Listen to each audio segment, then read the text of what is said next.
So yeah, welcome everyone to the second seminar of this year. Today we have the pleasure to have with us Jose Beltran Jimenez from Salamanca, University of Salamanca in Spain. Jose got his PhD in Madrid, I think, in like 2010 or yeah, correct me if I'm wrong, Jose. And then So sorry? I defended in 2009.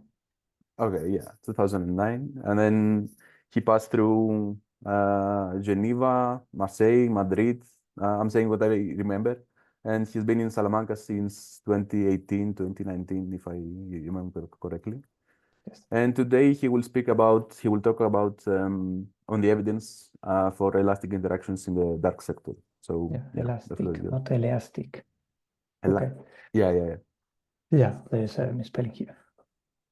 Okay, so And you're thank you very welcome, much. sorry, you're welcome to ask questions whenever you want, like to interrupt Jose whenever you want. Yeah. Yes, please. So I encourage you to ask questions, interrupt me at any point. Otherwise, as I was telling Costas before, it's a bit weird to give these online seminars because it feels like I'm talking alone for 1 hour. So if you interrupt me, I'll be very happy. So yeah, I'm going to talk about work that I've been doing with these people, David Figueruelo, Dario Bettoni, and Florencia Tepa for the last, I don't know, 6 years, more or less, 7 years. And it's about a class of models where we study the effects of having an elastic interaction between dark matter and dark energy. And I will explain later what I mean by elastic. Okay, so this is the outline. So I will start by reminding some very basic things regarding the concordance model that will be lambda CDM and the apparent tensions that we are finding with new data. I guess the most important ones are the Hubble tension and the sigma tension. I will say few words because I'm assuming you are all familiar with this, but if this is not the case, please let me know and we can discuss it in more detail. And then very quickly, I will go to introducing the scenarios that I will be talking about this talk. Those are models with an elastic interaction between dark matter and dark energy, as I said. Then something very intriguing for these models is that when you confront the prediction of these models with data, different data sets, it seems that there is a preference for having a non-vanishing interaction. And this is a quite general feature of these kind of scenarios, and I will go through why this is so. Then I will move on to analyzing some forecasts for these models. And in particular, it will be interesting to see if there is a sort of a smoking gun for these models. So with future data, if we could either confirm these interactions or rule it out. And as you might guess, there will be a smoking gun for these models. And then something that we are working on now is the nonlinear regime for these models. And I will share with you some results of some work in progress that we have now. So yeah, I think I don't need to spend much time on this. So I guess you are more experts than me on this, at least some of you. So there is nowadays a trend to claim that lambda CDM is not a good model because there are some tensions. I think this is not very surprising, and I guess in physics, as we get more data and we increase the precision of our data, some tensions always appear, either because we are being sensitive to new facts that we need to take into account, we need to improve our modeling, or because we are seeing new physics. In the present state of cosmology, we have claims of preferred directions, tension between the value for the Hubble parameter measure from low redshift probes and CMB. Also, the growth of structure seems to be smaller as we measure it from low redshift data than the one we would deduce from CMB data. And so these are the two main ones. And in this talk, I will be mainly concerned with this sigma attention that seems to imply that in the present universe, matter cluster less than expected in lambda CDM. Of course, all this could be due to some unknown systematics. It could be that we have an improper calibration or modeling, or could be that we are actually seeing physics beyond the standard model. In this talk, I will take this more speculative approach, and I will explore the possibility of explaining these anomalies, these tensions, sigma tension in particular, with physics beyond the standard model. Okay, so as I said, I want to alleviate at least this sigma tension. And for that, I need a model that will suppress structures without worsening any of the other tensions or without conflicting with any other observations. And for that, I think it's a good idea to try to have a model that suppresses the growth of structure but leaves the background unaffected, because then we won't need to care about changing the cosmological parameters, the background cosmological parameters, the geometric parameters like omega m or the Hubble factor or the baryon abundance or this. And also, I don't want to introduce too many parameters because, if you start introducing too many parameters, then you can fit pretty much anything, but this is penalized in a Bayesian way because you have many parameters. So in the end, you don't learn much. So I want to be minimalistic. So then the idea is borrowing what we learned from pre-recombination epoch. We know that there baryons and photons are coupled, and this is what prevents the clustering of baryons, because baryons, even though they are pressureless fluid, the coupling with photons that carry pressure makes them less efficient for the clustering. And this is what prevents the clustering of baryons before recombination. So we can try to do something similar for dark matter. And since we also have a pressureful component in the dark sector, that is dark energy, then it might seem like a good idea to make dark matter interact with dark energy. And we want to do it in a way similar to what happens between baryons and photons, where you have an elastic interaction. You only have an exchange of momentum, but there is no energy exchange between the two fluids. So for that, we want to introduce coupling without energy exchange. And that's why we will call these scenarios elastic interactions. And notice that it's also good to make it interact with dark energy, because since dark energy dominates only at low redshift, then these effects will appear naturally at late times. It's not guaranteed because that will depend on how you design the interaction, but at least from the onset seems like a good idea to achieve what we want. And then this is what we are going to do. We are going to introduce an elastic interaction in the sense that I just explained in the dark side of the universe. And to illustrate why this might work, so last summer I was in the Dark Side of the Universe meeting, and then if you look at people in a coffee break, you see that they cluster a lot because, well, they want to talk to each other, and that was what makes them cluster in small groups. While when they attend the talks, they cluster less because there is an interaction with an external agent, that's the speaker that is talking to them. And then in this auditorium, you see that people cluster less. The idea, of course, this is a sort of a joke, but the idea is something similar. You want to introduce an interaction that will reduce the clustering. So then I'm going to discuss two models, but I will focus mostly on this model one that we call alpha CDM, and we will see why I call it like this. And then if you have a scenario with interactions between dark matter and dark energy, then essentially you want to modify the conservation equations. Sorry, can you see the pointer? Yes, we can. Okay, good. So then, in all generality, what you do is you have the usual conservation equations, and then you introduce this interaction term. Since we want interactions to affect only perturbations, because we don't want to have energy exchange, and that would affect also the background, then it seems like a good idea to make this interaction term proportional to the relative velocity of the two components.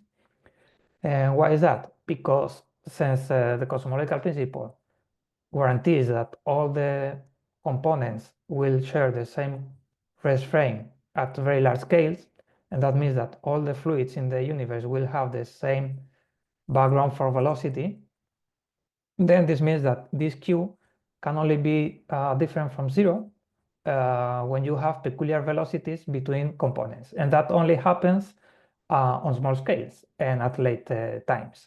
Why is that? Because, so initially you know that if you have adiabatic perturbations, then all the components have the same initial velocities. And then only as the universe clusters, you start developing peculiar velocities. And then this term will naturally be more important only on sub-Hubble scales and at late times. Of course, that depends on alpha. Alpha in principle is a free function, although here I will assume that it's a constant. You can compute the perturbation equations. So the background equations will be exactly the same because of what I just said. And in the perturbation equations, you get exactly the same equations, except for these two terms. And then if you compare this with the system of baryon, photon, plasma before a combination, you see that it has exactly the same form. You have a term proportional to the relative peculiar velocity of the two components. Here we get exactly the same. This gamma plays the role of the interaction rate and is given by this. So if alpha is constant and raw dark matter goes like a to minus 3, we see that this grows with a to the 4. Okay, and this is good because this means that this interaction rate becomes more important as the universe expands. And this is exactly what we wanted. We wanted to have an interaction rate, so an interaction that is negligible at high redshift. So we have the standard universe history, and only at late times it's important. And this is exactly what we are getting. Now, a few remarks is that we need W different from -1, because if W is exactly -1, then we have essentially a cosmological constant, and then we don't have perturbations, and then all this model is doesn't work because we need dark energy perturbations. As I said, it naturally affects late times because this interaction rate grows with time, so it can be very small at high redshift, and also the peculiar velocities naturally grow at late times because initially the universe is more homogeneous. And the whole model boils down to this parameter alpha. So we are only introducing one extra parameter, which is good because this is the minimalism I wanted to have. And something that is important and interesting is that since we don't have energy exchange, the relation between the peculiar velocity of dark matter and the density contrast of dark matter is the same as in the standard model. And why is this good? Well, because you know that from observations, you typically infer the density contrast from the peculiar velocities and the other way around. So actually, when you do some data analysis, the data they give you from observation, from surveys or whatever, implicitly they use this relation, this continuity equation between the peculiar velocity of dark matter and the density contrast. If you modify this, then you have to change all that and you have to reanalyze everything and do it properly. And this is usually not a trivial task. But for these models, you don't need to care about that because we have the same relation, which is good. And finally, something that is also very appealing of this model is that this interaction, being proportional to the relative velocities of dark energy and dark matter, is gauge invariant. Because you know that if you perform a gauge transformation, a linear order, all the velocity perturbations change with the gauge parameter, the temporal gauge parameter, and it's the same for all of them. So if you do a gauge transformation of this quantity, since they change with the same factor, it will cancel. So essentially, what I'm saying is that the relative velocity is dependent of the frame, which is trivial, but it's good because you can compute the effects of the interaction in a given gauge, and then this will be true for any gauge. This is what I'm trying to say. So this is analogous to this dark matter dark energy scattering introduced by Simpson in 2010. Sorry.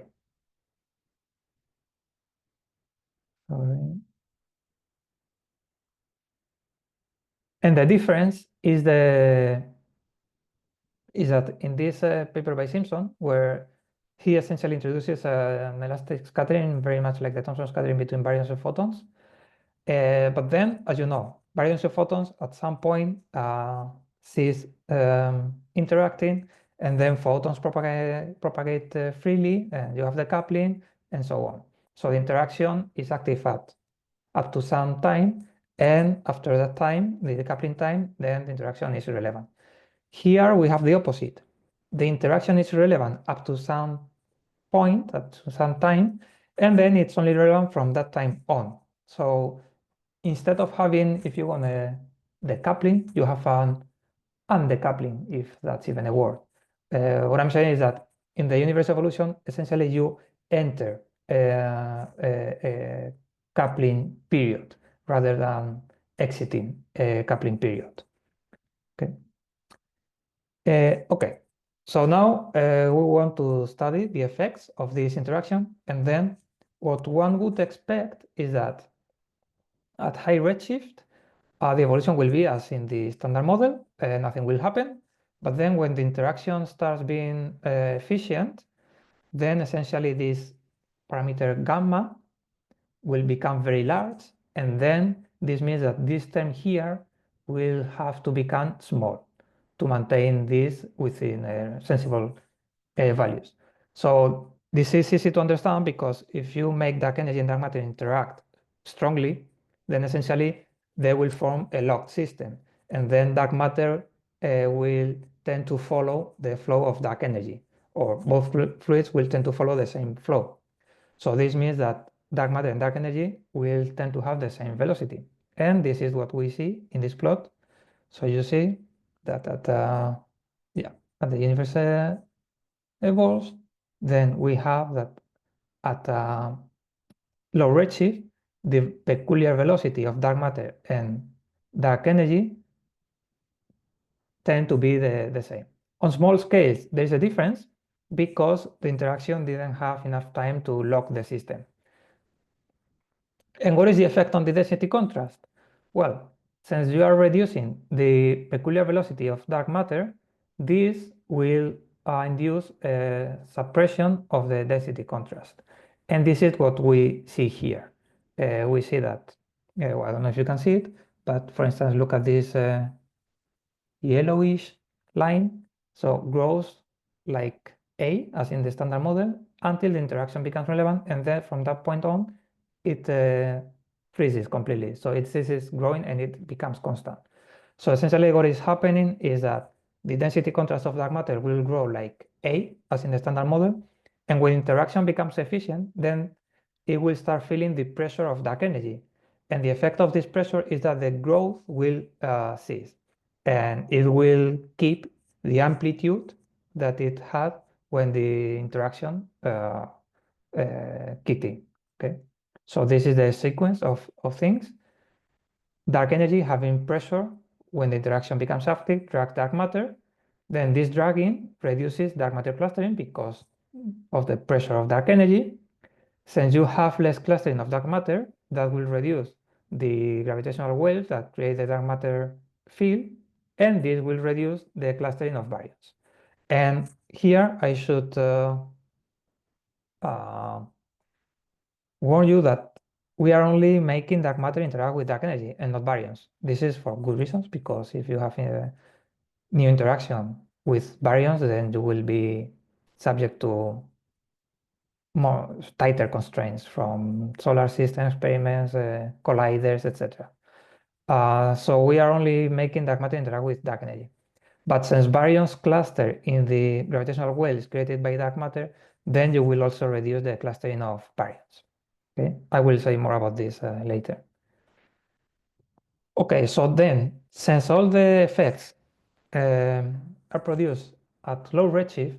At a high redshift, the perturbations will be as in the standard model. And in particular, by recombination epoch, we will have the same physics as in lambda CDM or WCDM. That is what I'm considering. But there will be no effects from the interaction. And this is good because it means that we will not have any effects on the CMB. And this means that we will not have any constraints from the CMB on the interaction parameter, except maybe for a late time ISW, because this is what is sensitive to the low redshift evolution of the gravitational potential. That is what is modified by the interaction. But other than that, we will be perfectly compatible with CMB and we will have no effects. Now, the interesting part is the effect on the power spectrum, because this is where we want to suppress structures to make the model more compatible with data. That, as I said before, obtain that a smaller value of sigma 8, so a smaller cluster, than the one inferred from CMB. So here we have the power spectrum at redshift 10 for different values of the interaction parameters and for WCDM. Now, if we let it evolve, we see that it grows as one expects, but then when interaction starts being efficient, you see that the growth of the matter spectrum stops, okay? And it remains with the same amplitude. And you see that the suppression is, of course, larger for larger values of the interaction parameter. And this is essentially the key ingredient that will allow to alleviate the sigma tension. So what we see is that on super Hubble scales, as I said, since you have the same rest frame for all the fluids, the interaction is irrelevant, so you have the same evolution as in lambda CDM. Then you have some scales that undergo this suppression until you have a k-independent suppression of all the scales. Why is this? Because, okay, so if you take a given k mode, some scale, then by the time the interaction starts being efficient, this k mode could be either super Hubble or sub Hubble. If it's a sub Hubble, then the growth of the density contrast will stop immediately, and then you will have a suppression, okay? And this will be the same suppression for all the modes that were already sub Hubble by the time when interaction started being efficient. However, if the mode was super Hubble and entered the horizon a bit later, then it only underwent the suppression from the moment when it entered the horizon until today. And that's a smaller suppression than the modes that were already sub Hubble from the beginning of the interaction epoch. And that's why we have this smaller suppression for this range of K modes, okay? I hope this is clear. If not, please ask. Okay, so we have this suppression of the power in small scales, but there is another peculiar effect of these models is that you have a shift in the turnover of the matter power spectrum. This is peculiar of these models because usually this scale is fixed by the equality horizon, because essentially this is fixed by the suppression that the gravitational potential suffers from the coupling till today. And this is very insensitive to the dynamics of the perturbations. So usually a shift in the turnover implies a shift in the equality time. So it means, so this is, I remind you that this is determined by the ratio of radiation and matter density parameters. Yes, that. So then if we could measure the turnover, the scale of the turnover, we could put a constraint on these models. There are some data here, but the errors are still too big to say anything conclusive. But in any case, this will be a sort of smoking gun for these models. If we compute the value of sigma 8, this is what we obtain. So if alpha is very small, so essentially the interaction is relevant because didn't have time to have any effect. And then we have the same value of sigma 8 as in lambda CDM. But if alpha is order 1 in natural units of the critical density and H naught, then you start having a suppression of sigma 8. And if alpha is too large, then the suppression saturates, and this is because then you reach a situation with the maximum suppression for all the modes. Okay, so then the natural question is what data will tell us about this model. And then what we did is the usual thing. We take lambda CDM plus W, lambda CDM. So we take lambda CDM and then WCDM with the interaction plus the initial parameters of the corresponding datasets. And we are considering Planck, the TTTE, BO, this data, for supernovae, this data, and then some weak lensing and Sunyaev-Selvovich obtained from Planck cluster counts. And then we do the data analysis confronted with this data, and this is what we obtain. And then I want you to look at these contours that are the alpha contours. And what is very remarkable is that we get a constraint on alpha that is 1 plus minus order 0.3. And we see that the non-interacting case, that will be alpha equals 0, is at more than 2 sigma. And the increase in the chi-square of the fit is 23. And in this value is 21, which implies that this model is very strongly favored with respect to lambda CDM. And then, yeah, so I guess this is the face you have now. I cannot see you, so I cannot if this is the face you have, but at least this is what I did when I first saw these results. Because this is, are you claiming that you have detected new interaction in the dark sector? Of course not. I'm just saying that we obtained these results. And because they are interesting, then this calls for further scrutiny. Before doing that, I will show another model with the same properties, but this is slightly different. In this alpha CDL model, I resorted to the conservation equations directly. Here, I'm going to develop another model, the same idea, but from a Lagrangian description. And for that, we can take the action, the Schuss-Sorkin action for fluids with the Lagrange multipliers imposing the conservation of a number particle, and then this interaction that depends on this scalar product of the four velocities of dark matter and dark energy. Okay. For the background, again, since they have the same rest frame, then Z at the background is -1, it's a constant. And then the interaction, so this is a value in the background, this will contribute F in -1, that will be a number. So that will contribute a cosmological constant like 10 that we can absorb in the cosmological constant, so we can assume that F in -1 is 0. But this is just a technicality. Then the equations are these ones, and then we see that the effects are again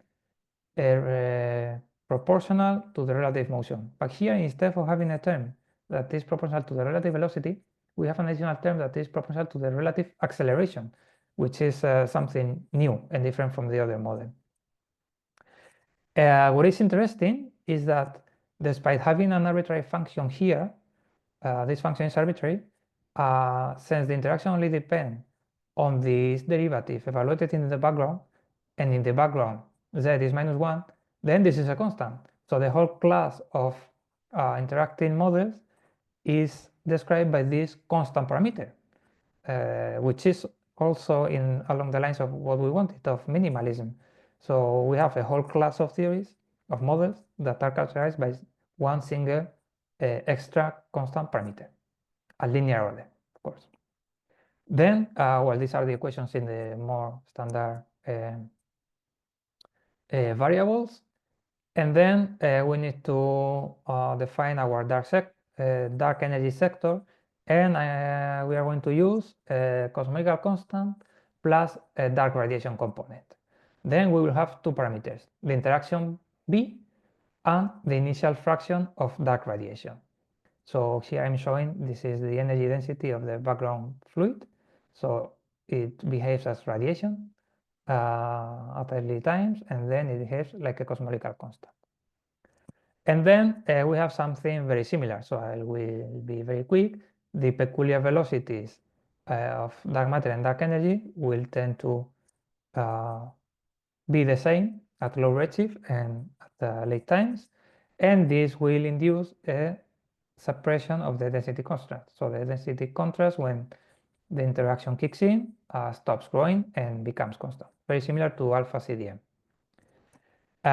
If we compute the transfer function of the density contrast today, we have again a suppression that becomes k independent for large k, so for small scales. And here it's very easy to see that the initial fraction, so the interaction parameter determines the amount of suppression, because the stronger the interaction, the bigger the suppression. While the initial fraction or the fraction of dark radiation determines the scales that undergo the suppression, okay? Which is again similar to alpha CDM. In this case, we have to be more careful, because since we have dark radiation, then we can have non-trivial effects on the CMB, because you know that, well, from BBN and also from the CMB, if you don't want to mess up the acoustic oscillations of the CMB, then you cannot have an extra dark radiation fluid that contributes more than 10 to minus 5, 10 to minus 6. Okay, so this is an additional constraint we have in this model that we didn't have in the previous one. And for the matter power spectrum, again, we have a suppression on small scales. We do the same data analysis, and again, we see, here, this is the interaction parameter. Again, we see that there is a detection of the interaction parameter at more than 2 sigma. Okay, so it's a very similar model with some peculiarities, but the results are the same. Okay, so then the natural question is, okay, why are you getting a detection? So what is the data set that is driving the detection of the interaction parameter? And then what we did was to analyze data set by data set and try to figure out which one was the one allowing a detection. And then what we saw is that is actually in our data set the Jimenez-Selvovich data, which essentially is a Gaussian prior on the parameter S8, that is a sort of several parameterization of sigma 8 in a way. And what we see, for instance, look at this plot that is alpha, so the interaction parameter, versus sigma 8. So we see that these are the contours without including the Jimenez-Selvovich data. And for those, you see that you can only put an upper bound of the interaction parameter. But you see that when the interaction parameter is large, then it bends towards smaller values of sigma 8. And this is precisely what low redshift probes tend to prefer, lower values of sigma 8. So when you include those data, then you will naturally close the contour, because this is what is preferred by those data. And by the way, this is also what drives the huge improvement in the chi-square of these interacting parameters. And for the other model is pretty much the same. So you can compare this with this. You see that it's the same. What is happening can be further illustrated here. So here, this is the plot sigma 8 omega n, and so these are the contours for, so this gray is lambda CDM, and the green one is the alpha CDM. And this is the band for S8 from Planck's Jimenez-Selvovich, but you could take also DES, GR3, or any other values. And then what is happening is that lambda CDM stays up here, and then you have this 2.5, 3 sigma tension with this value of S8. But when you have the interaction, then the interaction reduces the clustering without affecting anything else. So you're allowed to go to smaller values of sigma 8 without worsening any other parameter. And then you can overlap at 2, 1.1, 1.5 sigma with the data of low redshift probes. And this is what drives the improvement. And something that is interesting is that if you look at the S8 H0 plane, you see that you can do this without affecting the value of H0. And I will say a bit more about this later. And here we can see, so here we are plotting sigma 8 omega m and coloring with the parameter. And we see clearly here that the smaller values of sigma 8 correspond to larger values of B. So it's really the interaction what drives the possibility of having smaller values of sigma 8. And what is interesting is that we can improve the sigma 8 tension without worsening the H0 tension. Because, so if you look at the plane H0, for instance, a sort of popular model to alleviate the H0 tension was to introduce additional relativistic species, because having that allows to have smaller values of H0. The problem is that you can see here that, yes, indeed, having bigger values of NF allows to have larger values of H0. But if you look at the region here, you see that those correspond to higher values, larger values of sigma 8. So if you want to improve the H0 tension, you are going to worsen the sigma 8 tension. This doesn't happen in the interactive models because you see that this correlation, you see that here you have smaller values, here larger values of sigma 8. Here that doesn't happen. There is no correlation between the contours in the H0 NF effective plane with sigma 8. And this is because the reduced value of sigma 8 or the main effect of sigma 8 comes from the interaction and not from having additional relativistic species. So in this case, you could actually go to this region here and therefore alleviating the H0 tension without worsening the sigma 8 tension. And that's why I think this is a promising scenario to alleviate both tensions at the same time, because you disentangle the two tensions, something that is not the case in other approaches. And well, this is the same for the other model. And yeah, I just wanted to point out that this is a very general feature of this type of scenarios. In this paper, these people confirmed our results for alpha CDM in an independent manner. They obtained exactly the same results and with an completely independently from us. So this is reassuring that what we obtained was correct. And in this paper, they looked at a model that is based on a scalar field and is a bit different, but in the end, it boils down to having this pure momentum interaction that is similar to what we had. And you can see here that again, you can have a detection of the interaction parameter that is driven by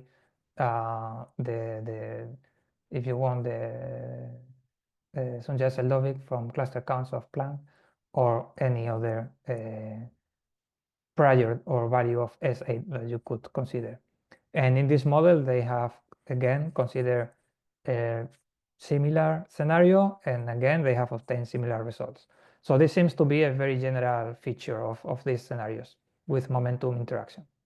And the reason for this is that this elastic interaction allows to reduce the clustering at low redshift without affecting anything else. So this is good, I think. Now, you might be wondering what happens with massive neutrinos, because if you look at the power spectrum of these alpha interacting scenarios, you see that you have this suppression. But if you look at the power spectrum of lambda CDM with massive neutrinos with different masses, you see that you also have a suppression. So you could wonder if there is a degeneracy between the mass of the neutrinos and the interaction parameter. And so this is relevant not only because you might have this degeneracy, but because due to this degeneracy, we might have worse results for the interacting scenario. In particular, this degeneracy might degrade the detection of the interaction. This is not the case, and this is what we did in this paper, because when you introduce massive neutrinos and you allow the mass of neutrinos to vary, you still get a detection of the interaction parameter. And the reason for this is that you are not that free to vary the mass of the neutrinos, because then you will have effects on the CMB as well. And this will limit the efficiency of the massive neutrinos to suppress the clustering. So it affects the background evolution, something that you don't do with with interacting scenarios. And in fact, if you look at the same plane that I was showing before, H0, sigma 8, and now you color with the massive neutrino, you see that the lower values of the neutrinos of sigma 8 corresponds to bigger values of the mass of neutrinos, as one would expect. But then this is in the region of smaller values of H0. So this is again an illustration of this, if you want, anti-correlation between the alleviation of the sigma 8 and the H0 tension. For the alpha CDM, you see that this correlation is no longer there, okay? And this is what allows this interacting scenario to reduce the clustering much more. Notice that here in lambda CDM with massive neutrinos, you can go up to 0.77 most, but here you can go all the way to 0.72. So this shows that the suppression of the clustering is essentially driven, well, it's not essentially, it's mainly driven by the interaction parameter and not by the massive neutrinos when you have both. And this can be seen here. So you see that you can go to smaller values of sigma 8 for larger values of alpha. And you can see that there is this independence, so H0 is insensitive to this whole story. Okay, so this means that introducing massive neutrinos will not spoil the detection of the interaction. And now the next step will be to see how future data will allow to constrain these interacting scenarios. And then we are going to use two fiducial models. One where we have no interaction, and one where we have the interaction with the value of the interaction parameter obtained from present data. For the bias of the surveys, because we are going to do it for these surveys, JPass, DESI, and Euclid. And for the bias, we use two prescriptions. The prescription of the corresponding survey or the marginalization for the bias parameter over each redshift bin. This is not really significant because there are no many differences between both approaches, so I will not say anything about that. Okay, so then when we do the forecast, this is what we obtain. We obtain that for all these surveys, for these specifications that you can find in the paper, but the key point is that we will be able, so if the interaction is there, we will be able to detect it at a 10 sigma level, which is amazing. So you can see here that the non-interacting case is many sigmas away from the interacting case. And this will be from clustering data. From lensing data, we will not have significant improvement from present data, and this is because the lensing potential is not as sensitive to the interaction as the clustering. Essentially, the main effect comes from the clustering. And on the other hand, we can, so if we have the interaction, okay, imagine we are 10 years from now and we have obtained that there is an interaction. Okay, how can we know that this is proof of these models or is something else? Okay, so then we can, we used the results in this paper by Van and Fleury. So what they did was to consider a parameterization of a modified Euler equation for dark matter with these two functions, theta and gamma. And then they used forecast for SK data to show that you can constrain. So by assuming that these parameters are constant, you can obtain constraints on these parameters from the dipole of the matter power spectrum. That in principle is something that they will be able to measure with SK data. Okay, so then if we look at the Euler equation for this alpha CDL model, this is the equation.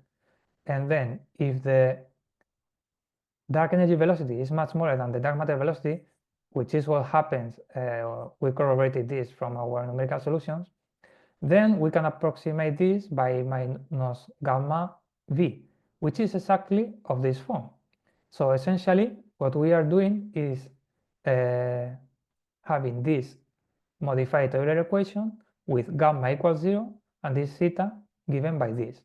So then we can do the same analysis as they did in this paper to obtain these constraints to put a constraint on alpha. Now, the good thing of this is that, you know, we are imagining that we are in 10 years from now, and then we were able to detect the value of alpha, that is around 1. Then this value of alpha will give me a signature in the dipole of the matter power spectrum that, according to this, I will be able to measure. And to prove that this is the case, we use this estimator for the dipole. This AB corresponds to having two different populations of objects, and these are the bias for the different objects.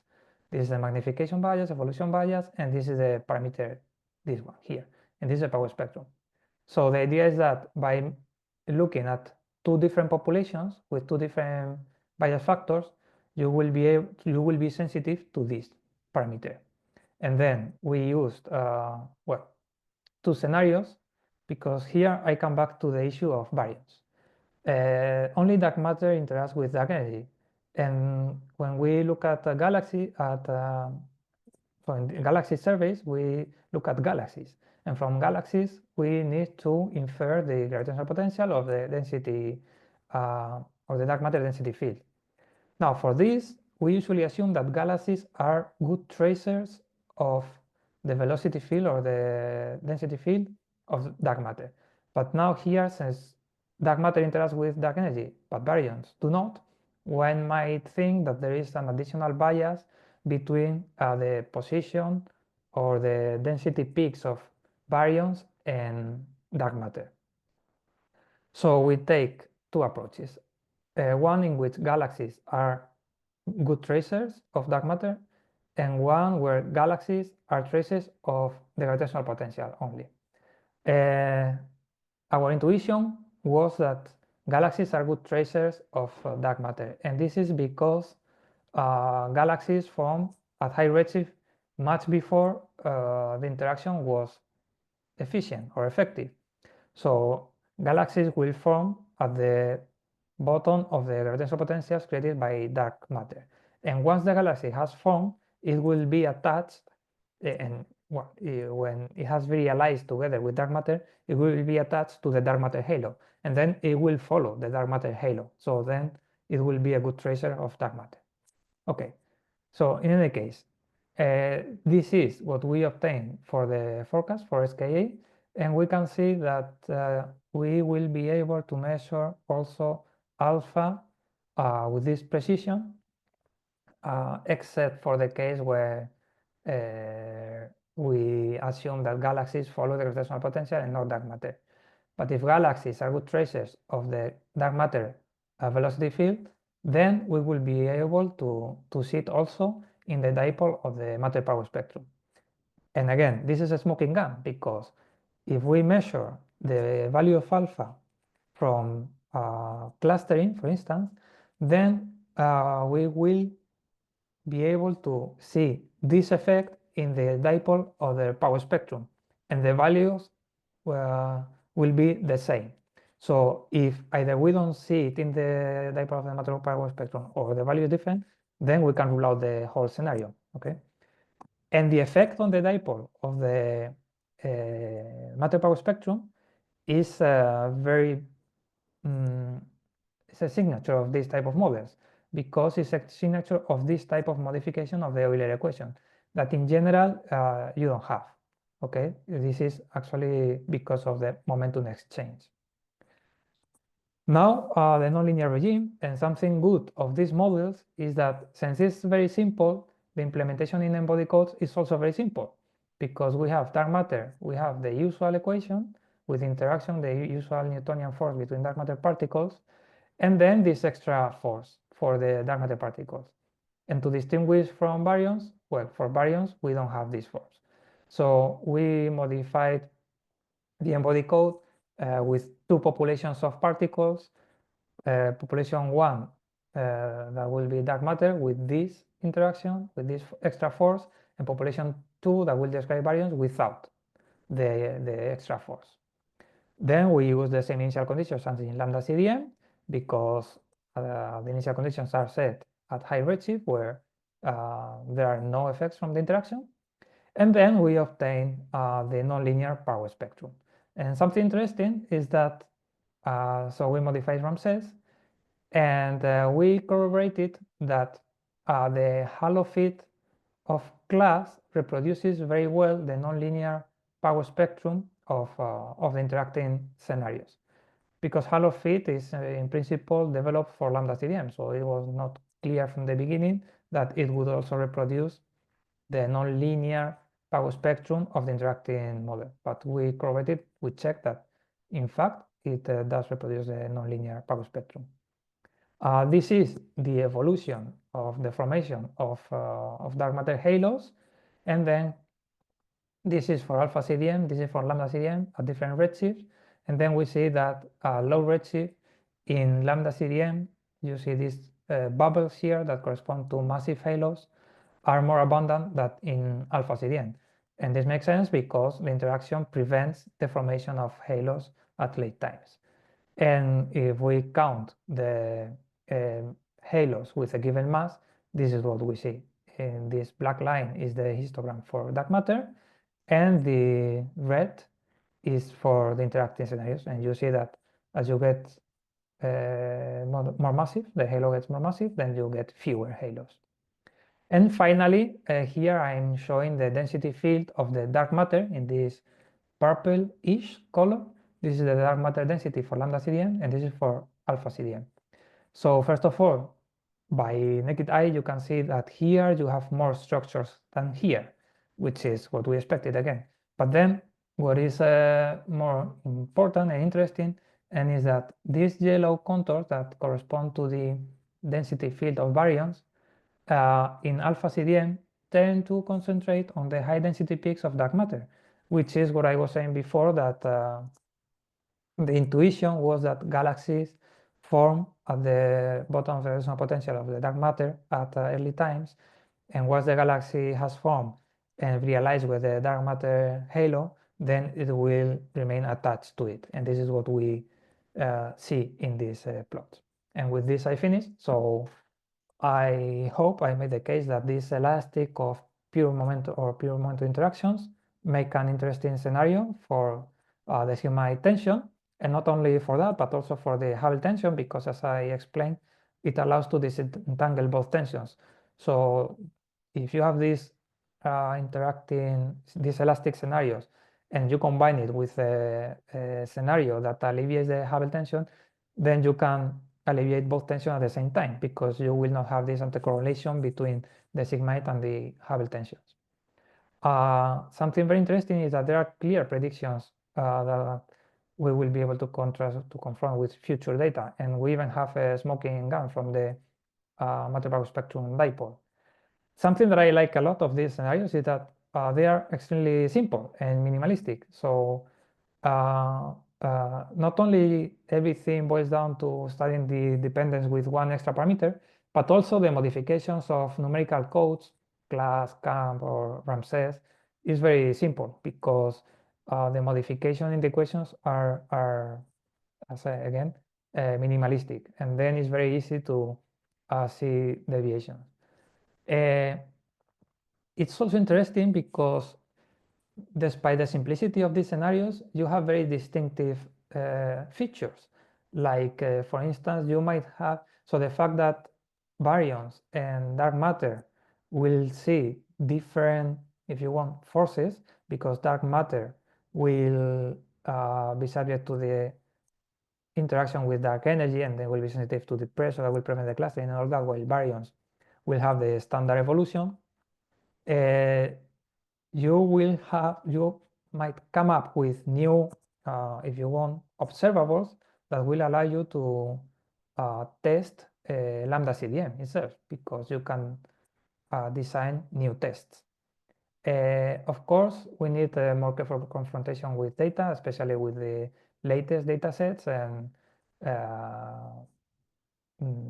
the full shape matter power spectrum and better modeling, especially with the nonlinear scales, because when we include the Sunjata-Selvdovic data and this GR3 data, we did it with a Gaussian prior on S8. And this is in principle not very rigorous, because the values they provide for S8 from galaxy surveys or weak lensing or all this type of data, they implicitly or explicitly use lambda CDM to model nonlinearities and other things. So we will need to do a more proper confrontation, making sure that everything we did was correct. And then, as I said, there might be new effects on galaxy bias, velocity bias, and modification of the velocity profile within dark matter halos, the distribution of voids or the profile of voids. All these things are things that we are currently looking at. And if for whatever reason you found marginal interest in what I said here, we wrote this recent brief review on all the things that I've been telling you about. So with this, I finish, and thank you very much. And now please ask. Thank you. Thank you very much, Jose. So yeah, any questions from the audience?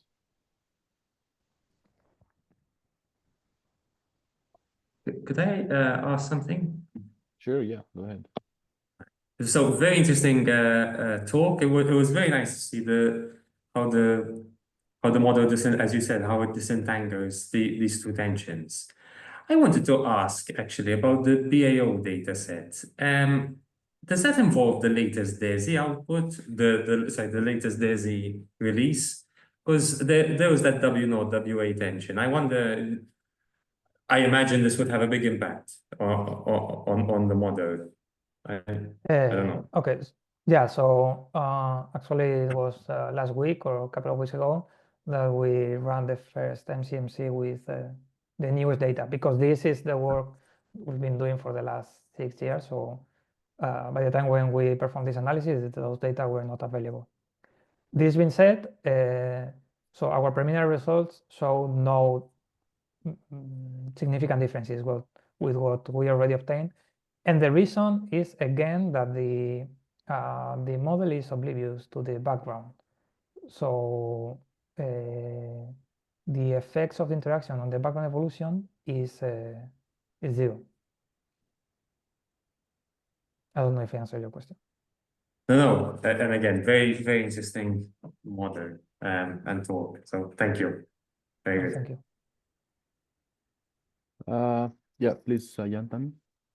Yeah, so thank you, sir. Very interesting talk. I have been following your work for quite long. So I am just asking, the first question is that when you actually take the neutrino decoupling, and so I'm asking that, does it make sense whether neutrinos are Maruana or Dirac? Because when you do the counting of the elementary nucleosynthesis, the 7/8 factor, there would be a 2 factor. I mean, due to whether it is Maruana, in that case, there would be not 2 factor, and for Dirac, it would be 2. So I'm just asking that when you run the class code, etc., like, did you just assume that it is a Dirac fermion? So could you just comment on that? Yeah, so I guess you refer to the potential degeneracy with massive neutrinos.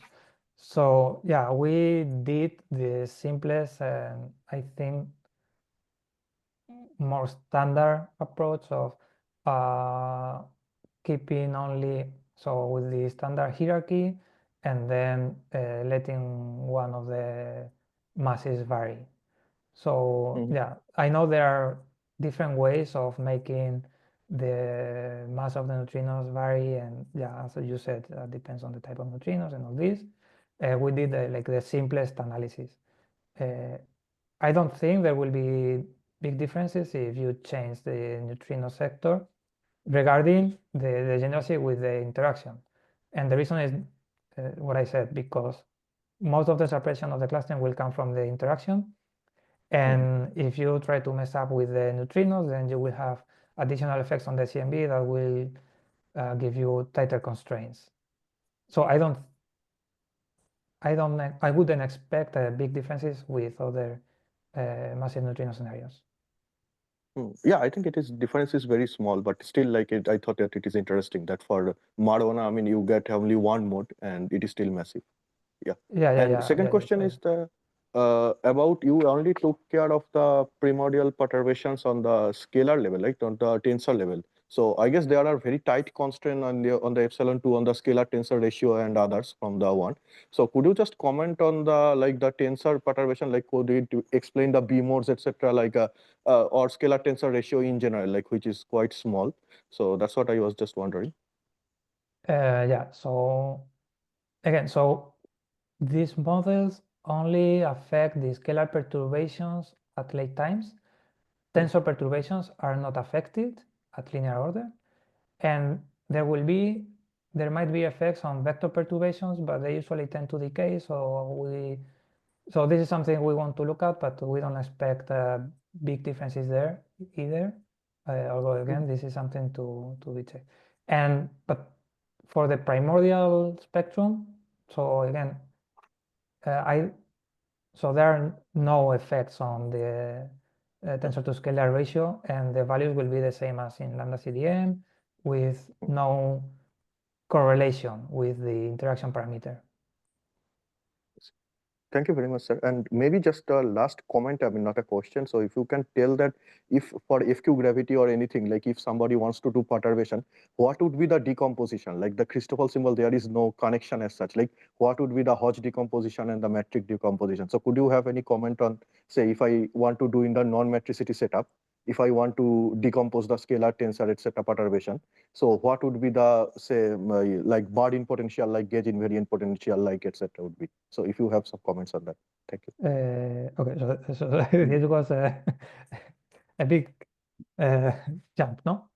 So you are asking about how to implement these scenarios in an F of Q in the sort of FQ or scenario? in the non-metricity based gravity, because the point is that when you take the gauge invariance, it explicitly uses the Christoffel symbol. Like, I mean, so if you want to gauge invariant phi or psi, say Bardeen potentials, etc., like that.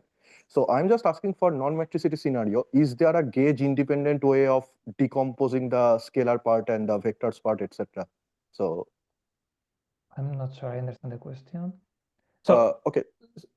Yeah, okay, maybe I can ask later. But yeah, I'm just asking that the non-standard perturbations which we do in the metric, the scalar part, vector part, and the tensor part, yes, we typically do in the gauge variant way, right? We take the conformal Newtonian gauge, we take the yes, gauge invariant quantities, say Bardeen potentials, etc., and then we write the Sasaki Mukhanov's equation, something like that. So I'm just asking yes. in the non-metricity scenario, etc., how does this decomposition and the gauge invariant quantities, etc., would do? I mean, like, could you have some comments on that? Like, what would be the corresponding Bardeen potential? What would be that? Yeah. So that depends on whether you are working with the Stucker fields or in the coincident gauge. So if you work in the coincident gauge, you don't have diffeomorphism invariance, so you will not have gauge invariant quantities because it's not a symmetry of your theory. If you work with the Stucker fields, then the gauge invariant quantities, I presume, will involve also the Stucker fields.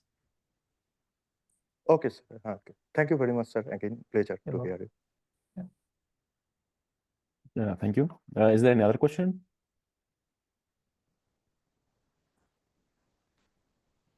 Well, if not, I wanted to make a comment. So from what I understood, so this interaction, these elastic interactions between dark matter and dark energy solve the S8 tension, but you still need like early dark energy.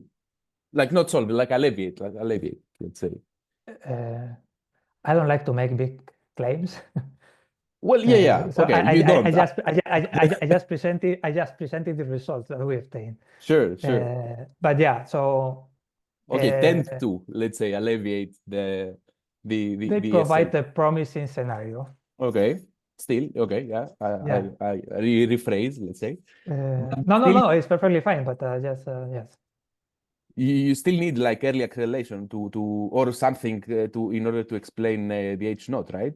The H naught. Yes, and actually, so as a matter of fact, so in one of the papers, the one with the BCDM model. So I tend to talk more about the alpha CDM, but the other model where we have dark radiation, and also in alpha CDM, for instance, in alpha CDM, we also consider the case of having a varying N effective that is not exactly having early dark energy, but it's something similar. And there, what we could see is that you can improve the H naught tension without worsening the sigma tension, or you can improve the sigma tension without worsening the H naught tension. But curiously enough, you cannot improve both at the same time in this very simplistic scenario.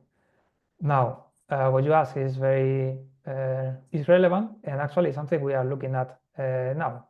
We are taking an early dark energy model that what people have looked at, and they show that they can alleviate the H naught tension and plug in the interaction and alleviate both tensions at the same time. Because, as I said, so this was this is a very, I don't know, promising route. Yeah. Because, but like in the big picture, let's say, does this differ from like introducing two new scalar fields, for example, in GR? Like to solve, like one scalar field will solve one tension, and then the other scalar field will solve the other, and like very, very roughly, of course, it's not so easy. So okay, let me comment on that. Yeah. So I could say yes, but this answer might be misleading. And why? Yeah, because if you try to solve the sigma tension with a scalar field or whatever, I mean, you can try to reduce the G effective or something like that. But then in those scenarios, what happens is that you usually worsen the H naught tension. So if you have No, but there is a ratio of the G effective with I don't remember. There was a paper by Lavigne. Yes. There was a paper by Lavigne where they were discussing which are the possible simultaneous explanations, simultaneous like solutions for both the H naught and the sigma tensions. And there was some specific ratios that have to be met. Yeah, exactly. But you need some sort of fine tuning or design. Yes. For that. Yes. So varying these contrived or ad hoc models. You say this is more natural, more physical. Yeah, okay. Well, I'm not saying it's more natural. What I'm saying is that it requires, in my opinion, less contrived models because, so for me, this elastic interaction seems like a very simplistic model and sort of natural. And I mean, in the cosmological evolution, we've already had this type of interactions in the visible sector. So why not having it in the dark sector? And then this what allows is to disentangle the sigma 8 and H naught tension. Because in the other models, as you said, you need some specific ratios or whatever, and this is because the two tensions are usually anti-correlated and you need to take care of that. While in these scenarios, you don't need to take care of that because it's naturally disentangled. So you can introduce this interaction. So for instance, with a scalar field, could you do it? Yes, but you would need a scalar field that interacts. So if the scalar field is dark energy, for instance, standard dark energy, you could make it interact with dark matter, but with an elastic interaction. Okay. Yeah. And then on top of that, you could introduce another scalar field that would alleviate the H naught tension. But this is sort of what I was trying to to argue before. That once you take care of the sigma tension with these interactions, then you, on top of that, you can put another model or another sector to alleviate the H0 tension, and then in a, I think, sort of natural way, you will not have a conflict between the two tensions. I don't know if I'm making myself clear. Yeah, no, I got it. Okay. Well, thanks. Is there any other questions, or shall we wrap it up? Well, if not, thank you very much again. Jose, let me stop the recording.